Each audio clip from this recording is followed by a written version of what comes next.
Good morning, friends. Welcome to the pre-market update. As we all know, yesterday markets were pretty weak. If you talk about Nifty and Sensex, both were 1.5% down on the back of Bank of Japan keeping the monetary rate steady. With that, there was negative effect all across the globe, whereas Nikkei was quite down 3 to 4%, and Indian markets also were down. If we talk about the flows of Indian markets, FII numbers in index futures, they were positive by 103 crores, as yesterday was an expiry day.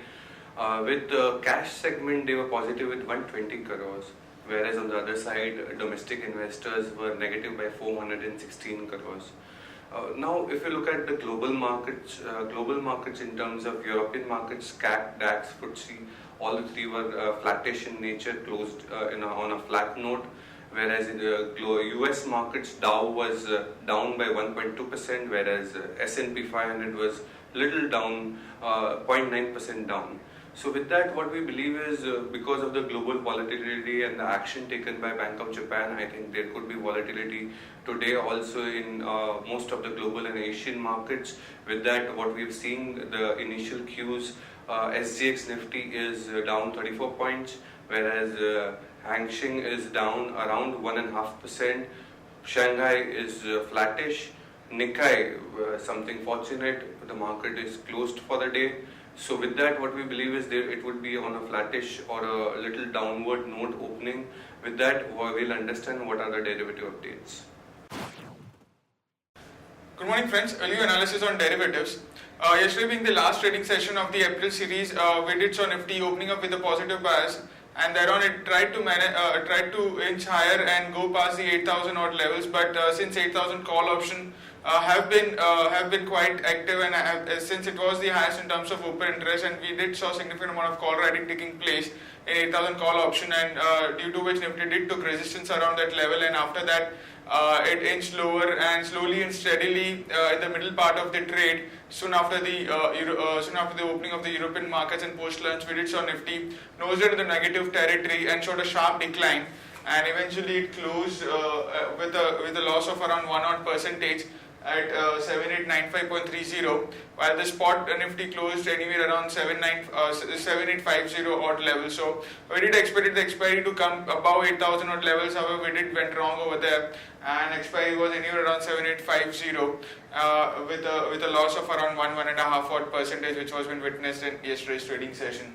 Now, the new series, we have been starting the open interest with around 2.10 crore shares of open interest, which is quite huge. And since last 4 to 5 series, we have been starting the new series with around 2 odd crores of shares. But in this series, since we did saw significant amount of long addition, which did took place in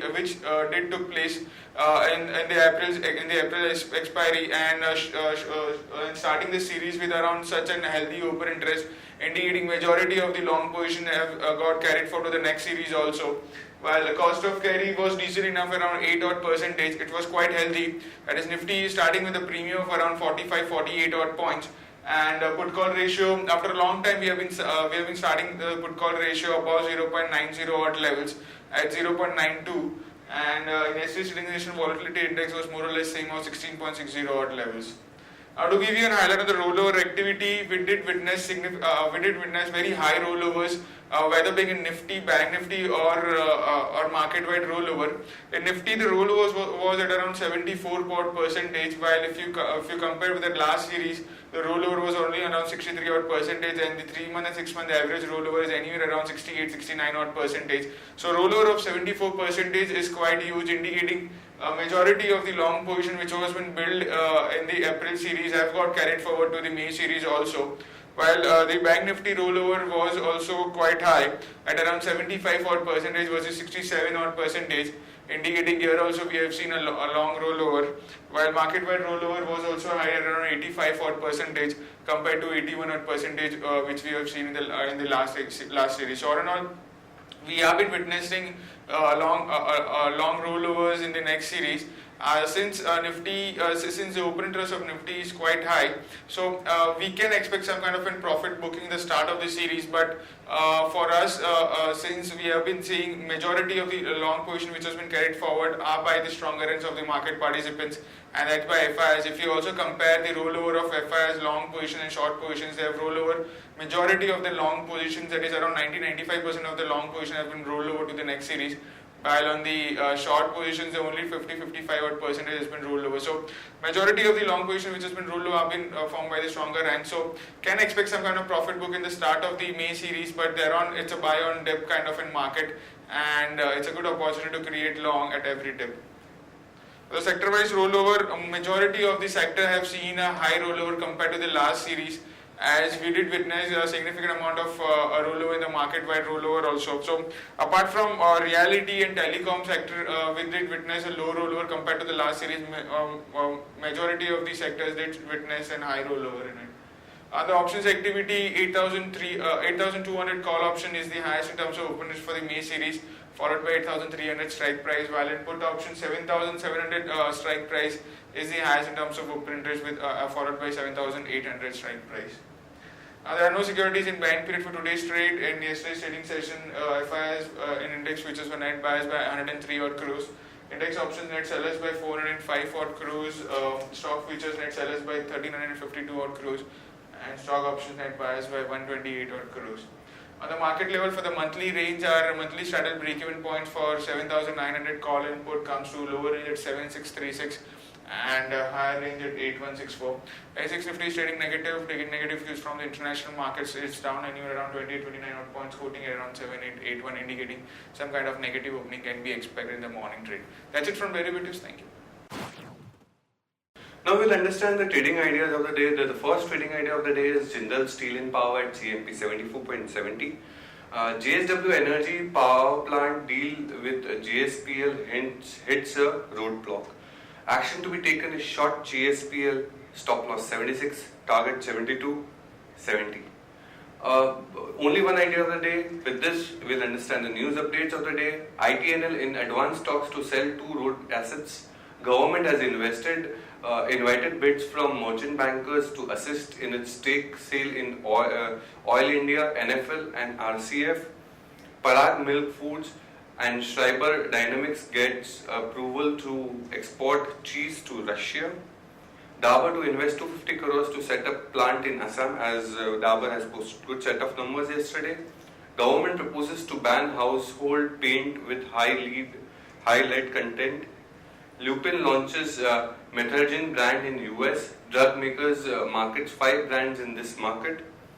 IOC investing rupees 45,000 crore to expand refining capacity to meet demand. TTK Prestige forays into home cleaning market. Godrej Consumer Products completes acquisition of Strength of Nature. Liberty House completes purchase of Tata facilities in Scotland. Granules India has come out with the results. Now we'll understand the result updates altogether. Granules India, the fourth quarter net was 33.19 crore versus the estimate of 32.1 crore. It was more or less in line. HCC Q4 numbers were out 19 crores versus the estimate of 10 crores. Idea Q4 numbers with 576 crore rupees versus estimate of 525, better than expectation. Vedanta 4Q number loss at 11,180 crores on impairment charges. Ambuja Cement first quarter net at minus 4.4% YOY to 304 crores versus estimate of 253 crores. Now we are expecting on the first, of course, on Monday, auto sales numbers will be out. So let's understand the preview in terms of percentage growth which are expected. Maruti, one can expect 6.5% on a YOY basis. Tata Motors 17.9%.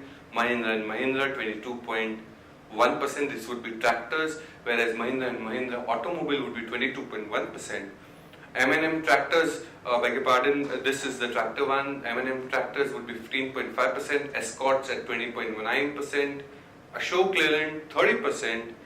Eicher 42.5%. Whereas Eicher two-wheeler, that is Royal Enfield, growth will be clocked around 53.3%. Hero MotoCorp 8.8%, Bajaj Auto 1.7%, TVS Motors 13.8%. Results which are going to come out today are UPL, we have just given the adjusted PAT numbers expectation at 452 crores, Marico 137 crores, ICICI Bank 2910 crore. Now we'll understand the stocks with positive bias: Havells, M&M Financial, Bank of Baroda. Stocks with negative bias are Hindalco, HCL Tech. Stocks for investments are Ashok Leyland, Britannia, Axis Bank, Infosys, Sun Pharma. That's it, friends, for the day. We'll again meet up Monday morning. Happy investing.